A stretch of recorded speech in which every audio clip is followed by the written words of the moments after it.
Birthdays and anniversaries are occasions to celebrate, reminisce, and to marvel at the journey. The year 2012 marks an important milestone for the East Lansing Primetime Seniors Program, its 40th year anniversary.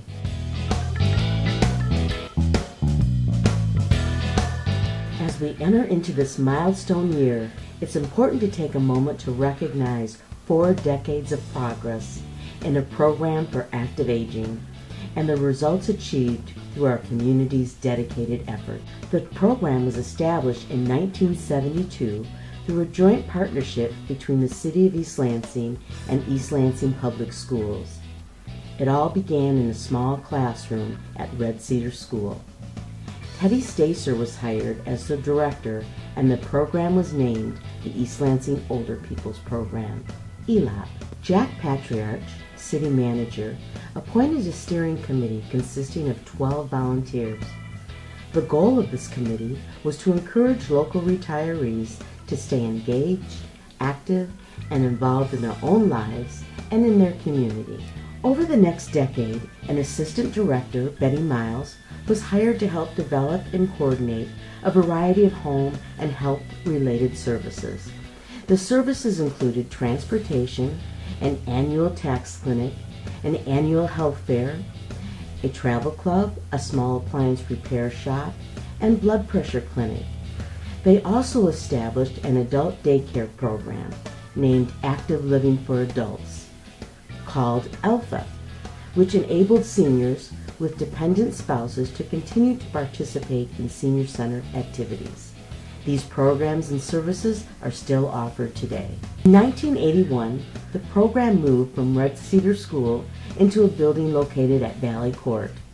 This building was once a city garage, and when the Older People's Program accessed community block grant funds, it was renovated and became a home away from home for over 300 local retirees. In 1984, the program continued to address the unique needs and interests of the 55-plus cohort by partnering with the MSU College of Nursing to begin a foot care clinic.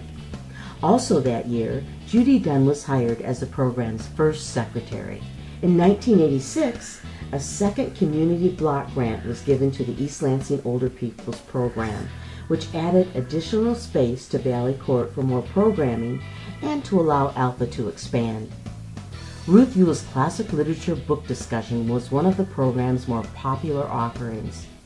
The program also began sponsoring a mobile meal route through Sparrow Hospital.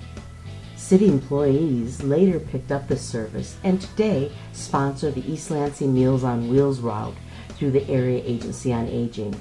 In 1990, Pat Brogan filled in as program planner, and in 1991, Nancy Bates was hired as assistant director.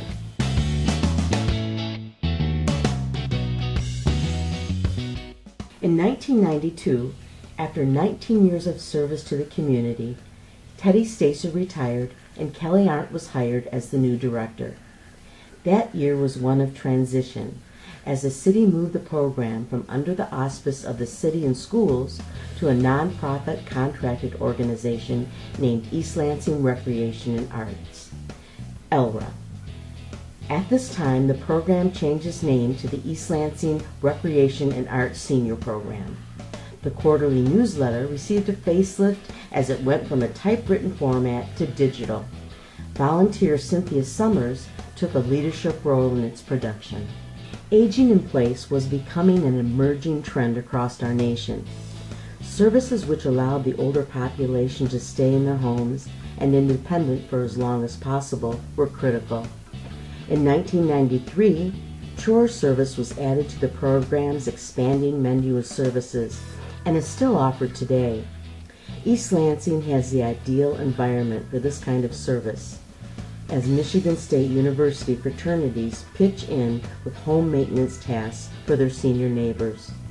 Also that year, at the annual volunteer banquet, the program began giving special recognition to a Volunteer of the Year.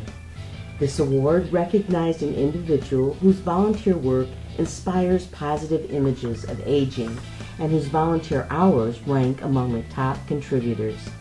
A second award, the Beacon Award, was made and given by the director to a volunteer who has made a significant contribution towards the growth and development of the program through advocacy and leadership.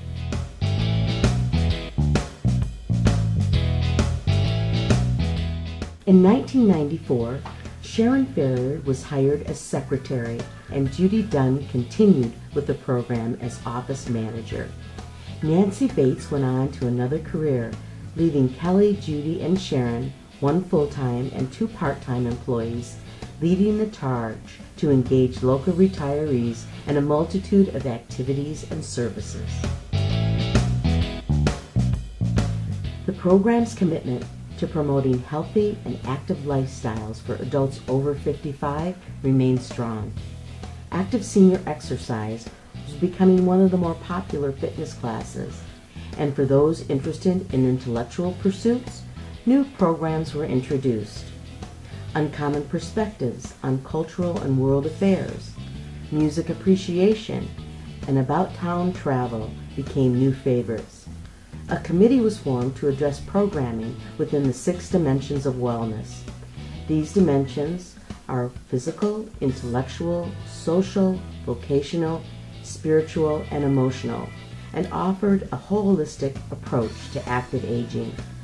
In addition, a program advisory council was formed to further address the needs of the city's retirees and older residents. This council approached City Manager Theodore Staten in an effort to encourage realignment of the program from the nonprofit organization back to the City of East Lansing once again. In 1998, they got their wish. The senior program became a department within the city and once again changed their name to the East Lansing Seniors Program. The first senior commission was appointed by City Council, with Shirley Brum taking the leadership role as chair. The Friends of the East Lansing Seniors Program, nonprofit 501c3, was also established this year, with Bob Potter, Bob Tibbetts, and Marilyn Cochran as officers. A portion of an estate left by Pearl Aldridge was a catalyst for future gifts and endowments to be managed by the Friends of East Lansing Seniors Program. Today, the program receives approximately $20,000 annually from the efforts of this group, and the original number of 12 volunteers soon grew to 120 as retirees helped with the variety of activities, from the playground in the park construction to projects which allowed local seniors to age in place. The year 2002 was exciting, with incredible opportunities and responsibilities, as senior program participants actively campaigned for a bond proposal to renovate the Old Hannah Middle School into a community center. The proposal passed, and in the spring of 2002, the program said farewell to Valley Court and moved into beautifully renovated offices in the Hannah Community Center. Sally Angelakis was hired as the program planner, and Lindsay Bacon became the first intern as Prime Time became a field placement site for the MSU School of Social Work. In 2003, with the added amenities, program offerings were expanded to include an intergenerational talent show called the Vegetable Soup Variety Show. 100 additional activities were also provided annually.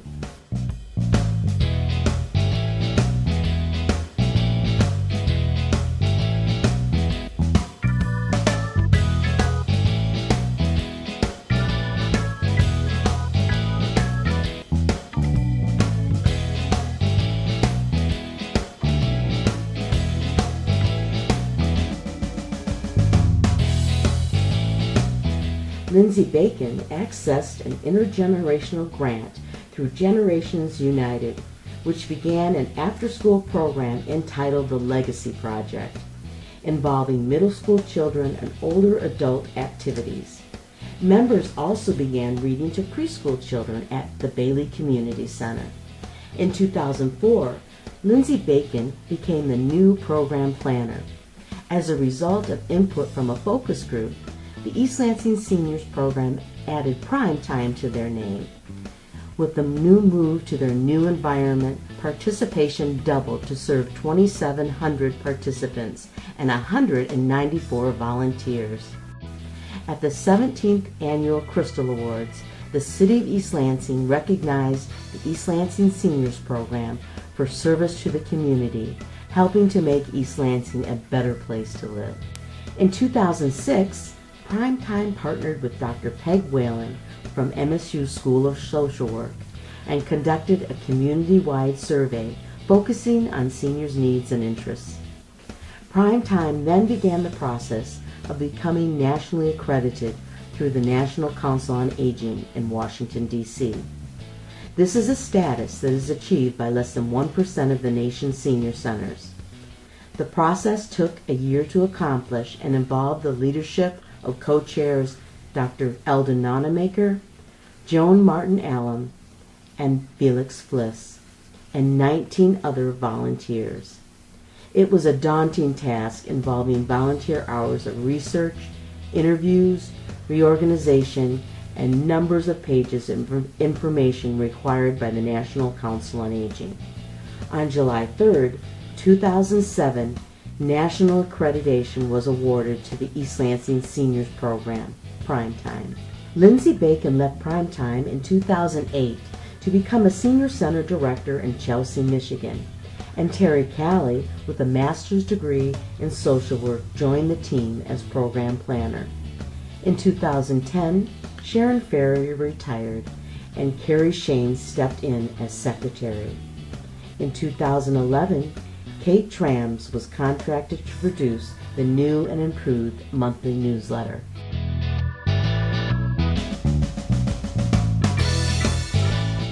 The program truly has come a long way in the last 40 years.